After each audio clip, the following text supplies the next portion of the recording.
ते म्हैसाळ पाणी चालू करतोय. मला म्हणले मी आत्ताच सही केलेली आहे, तुम्ही उद्या ते चालू करा, परत आभार चालू करा, म्हणून त्यांच्या सगळ्यांच्या वतीने त्यांचे आभार मानूया. त्यामुळं हे महायुतीचं शासन हे शेतकऱ्याच्या पाठी ठाम आहे, हे आपण लक्षात ठेव. असं काही झालं का? आंदोलन हो हे करो हो करो, म्हणजे हे सिस्टममध्ये आपण टाकले. त्यामुळं कधीही तुम्हाला आंदोलन मागणी करायचा विषय नाहीये. आम्ही जाणते आहोत, आता आम्ही पण शेतकऱ्याची पोर आहोत. कधी पाणी लागते, छटण्या कधी झाल्या, फळाला कधी आली पिकं, कधी काय झालं, त्या पण त्याचं आवर्तन चालू करण्यासाठी निश्चित आमचा प्रयत्न राहणार आहे. त्यामुळे हे आवर्तन चालू आहे जोपर्यंत कोरेस आहे, पाऊस पडणार नाही तोपर्यंत आवर्तन चालू आहे. एवढं अडचण तो मागल्या 3 वर्षांमध्ये आपण तसंच केलं. आपण पाणी बंद केलं नव्हतं.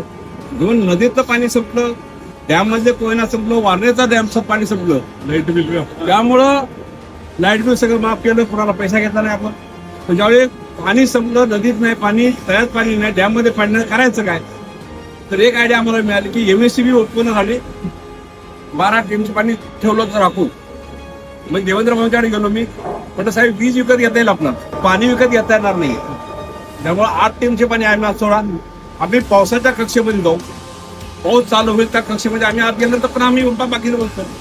आणि देवेंद्र फडणवीस सगळ्याच्या वतीने मी आभार मानतो. त्यावेळी आपल्याला 8 टीमची पाणी करायची आपल्याला त्याला दिलं, आणि त्या 8 टीमची कोयनेचं पाणी आपण आणलं आणि आपण ते पाण्याचं आवर्तन चालू केलं, आणि आपण पावसाच्या कक्षेमध्ये आलो, पाऊस चालू आला.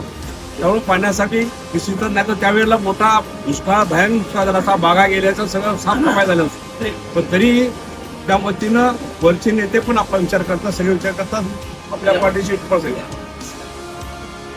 आपल्या पाठीशी सगळे ठामपणे उभे आहे. त्यामुळं आज हे आवर्तन चालू झालं.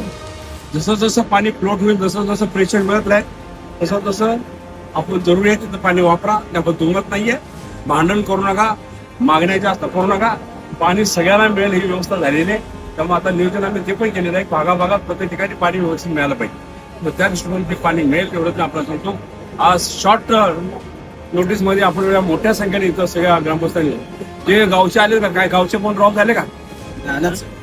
आले सगळे, सगळ्याला तर बरं आहे ना. तुमच्या गावात ड्रॉप झाला तर फक्त तिकडे पाणी आले, दरवाजा खोलायचा. जवळजवळ सगळे लोक आले, पाणी हे चालू होईल.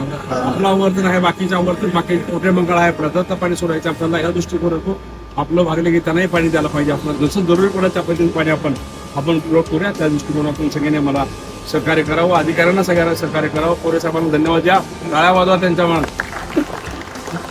त्यांनी शब्द काय वापरला, साहेब आम्ही प्रस्ताव पाडलाय, ते येऊ नये तर न येऊ, आपण 7 किलो गरम करून टाकूया म्हणाला.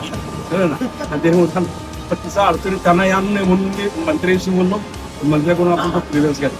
त्यामुळे आज पाणी चालू झालं. आता 2 पंप चालू झाले, त्या पंपामधून 24 पंप चालू होत आहे. ज्यावेळी लोड वाढेल त्यावेळी धीरे धीरे धीरे आपण 24 पंप चालू करू येतो. त्याच्या परिणाम पुढचे पंप 5 टक्केपर्यंतचे पंप सगळे चालू होते, सगळ्यांना पाण्याची व्यवस्था होईल.